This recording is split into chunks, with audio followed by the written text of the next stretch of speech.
earned by convincing the American people and convince them God, I will can't that stand we this lady. Have taken the country in a new direction under the leadership of our great President Barack Obama.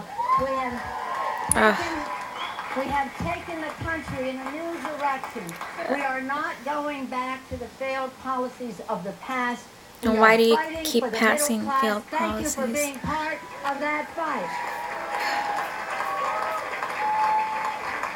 I join our distinguished majority leader, Steny Hoyer, in calling upon people to get out and vote.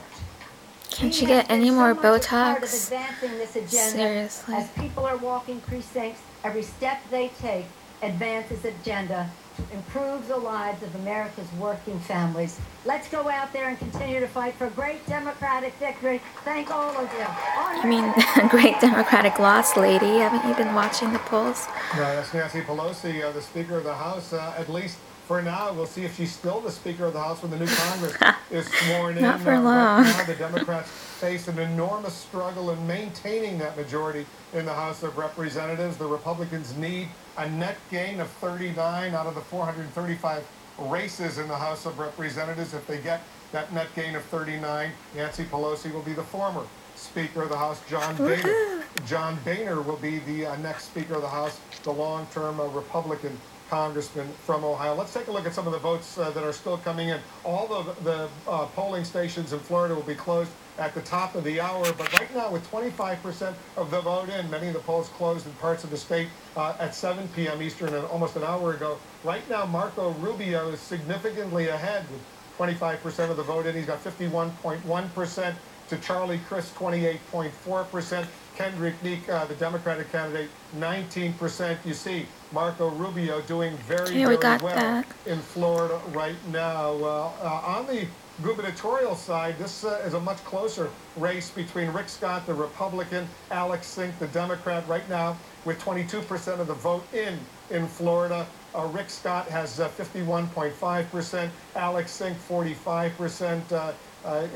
Scott is ahead by 82,827 votes. Just changed 22% of the vote in. Scott's got 55.1 to 45% for Alex Sink. Almost 85,000 votes ahead for the Republican candidate. Remember, relatively early. We don't know which precincts, which parts of the state the 22% of the ballots already counted are coming in from, but we'll watch it. 2.5 minutes, so less than 2.5 minutes, 2 minutes and 15 seconds until the top of the hour. Maybe we'll be able to make some projections. Anderson, it's going to be exciting at the top of the hour. There's no doubt a lot of exciting states to come up. Mary Madeline, at 8 o'clock, what are you hoping to see? Well, we're blowing past some important things, going to this previous conversation about blaming Bush and all of that. Rob Portman winning in Ohio, a state that Obama won by 4.5 points, a big bellwether state. Portman worked for Bush, so it's not, and the anti-incumbent narrative would have applied to him, the anti-Bush narrative would have applied to him. That race was 50-50 going into it. We're all talking about Manchin and looking backwards at blaming Bush and all that. That was a very significant victory, and that I think will be that and the Indiana seats are more telling than the West Virginia seat or even the exit polls at this Especially by the fact that the president has spent a lot of time in Ohio in the last 24 months. We were looking at pictures of Jim DeMint, obviously victorious tonight. That was a tight race. Just listening for about a minute, then we're going to have poll closings in a number of states. Let's just listen. I really don't know what to say, but folks, thanks so much for not just tonight. So many of you have been with me for a number of years now, been behind me. So many of you told me, keep fighting, we've got your back. It's just exciting to be with you here tonight and see what's happening, not just in South Carolina, but all over the country. I want to first thank my wife and family. Debbie's here with me. Debbie is here.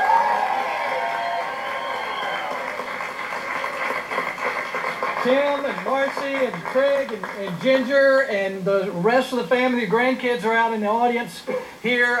Those are the ones we're fighting for. Gresham and Natalie, thank you so much. You're great Americans. You're going to be great for South Carolina for years to come, and hopefully you can take over when I'm gone if you're still interested in the job. And I appreciate a lot of my my finance chairs here who've helped raise money all over the country. It's been really, really important. And folks, I've had some great staff.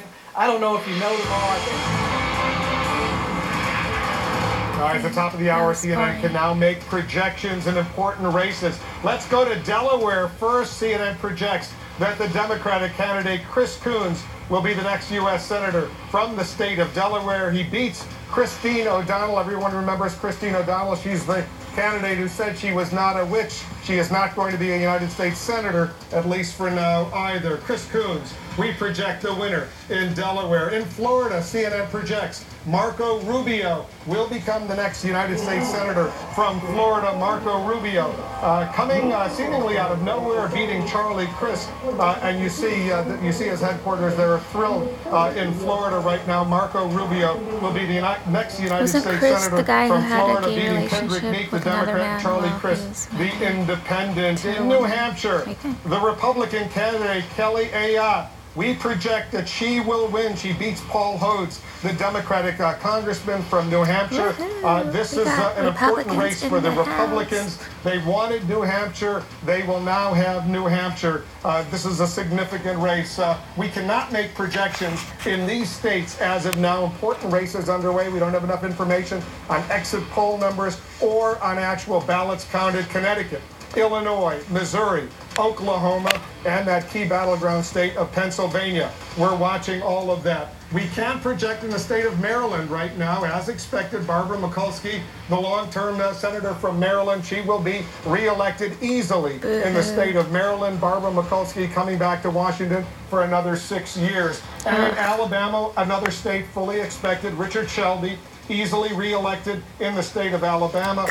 Richard Shelby will get another 6 years in Washington. Let's take a closer look at some exit poll data. These are raw numbers, raw exit poll data. We'll start in Connecticut. Remember, this is not determinative. It gives us a sense of what's going on. In Connecticut, Richard Blumenthal, the Democratic candidate, 57%, 42% for Linda McMahon, the professional wrestling executive.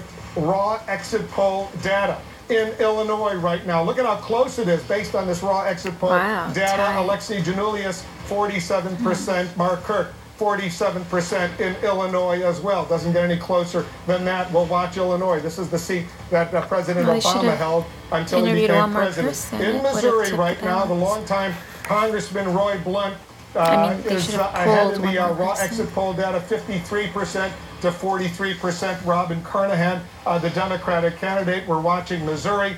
Pennsylvania, look at how close it is here. Pat Toomey, the congressman, the Republican, former congressman from Pennsylvania, 51%. Joe Sestak, the current congressman, the retired U.S. Navy admiral, 49%. These are numbers that we get as a result of questionnaires we give people who actually emerge from the voting booths. We ask them a whole bunch of questions about their background and everything else, but one of the questions we ask is simply, who did you vote for? And they tell us. Let's go to CNN's John King. He's over looking at what's going on. John, give us a little sense of these projections we've just made and the bigger picture. Well, Wolf, I want to give you one more projection as well. CNN now ready to project that a Democrat will win that House seat in Delaware. John Carney is that Democrat taking the seat held by Republican Mike Castle. So if you have your pen and pad at home, we have said all along it is a plus 39 for the Republicans tonight. Now it is a plus 40 in the sense that they just lost that seat. They made a net gain of 39, so they've lost that seat. As we go through the map, they'll need to pick up 40 Democratic-held seats. These are the results starting to come in the House races. If you look at the map here, I want to show you a couple of very interesting things. We pop out the state of Virginia. You see all this red right now. Watch this red. Excuse me for stepping across. I'm going to show you where we began the night in the state of Virginia. See that blue? See the blue down here? These are Democratic districts right now. Tom Perriello, the president, campaigned there just the other day. I'm going to take this off. Right now in that district, Tom Perriello is losing. About half of the vote counted. The president was there the other night. This is a key Republican target. If those numbers hold up, the Republicans will be pleased. One more over here. Rick Boucher, a veteran Democratic congressman, now losing as well with about half of the vote counted. If those numbers count up, Wolf, when you look at Virginia, and then you move over to Indiana, and again, I want you to look. This is how we're counting the vote right now. These are the congressional districts as we started tonight. You see these Democratic districts down here. Right now, Republicans are leading in 2 of them. Those are the big targets. If you look at this so far as we count this out, if you look at Virginia, you look at Indiana, you look at what we're starting to see early in New Hampshire, you see the bill